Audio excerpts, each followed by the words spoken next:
წიგნი შენ ჩემი სარკე ხარ. პირველი ნაწილი ნინოს ისტორია.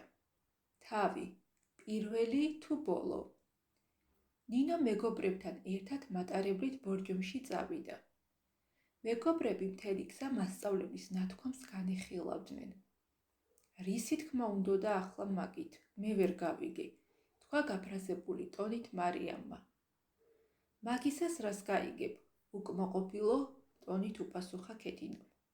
ხომ იცით მისი ხასიათი, განაპირობად გვითხრა ეგ სიტყვები. საუბარში ჩაერთო ნინო, გეგონება სულ ეს სიტყვებზე იყოს დამოკიდებული ჩვენი ცხოვრება.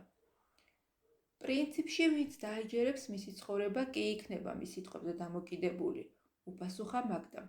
არ გახსოვთ გიორგი როგორ ტიროდა შარშან? ხო, მახსოვს. მერე რომ დაწყნარდა, მასაც გაუკვირდა საკუთარი თავის, თქვა ნინო. გოგონებს შორის ჩამოვარდა სიჩუმე. მათი ყურადღება ფანჯრისკენ იყო მიმართული, საიდანაც ჩანდა ულამაზესი ხედები. სიჩუმე ერთი მგზავრის ხმამაღალმა საუბარმა დაარღვია. პირველი ვაგონია, მაშინ სულ ბოლო რომ იყო, ახლა პირველია.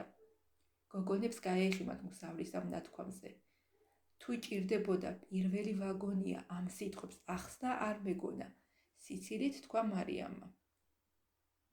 თურმე ჭირდება. ალბათ ჩვენმა მასწავლებელმა არ იცის ამის შესახებ, თორემ ხომ არ იტყოდა სულ ბოლოები ხართო და ბოლოება დარჩებითო, უპასუხა ნინო.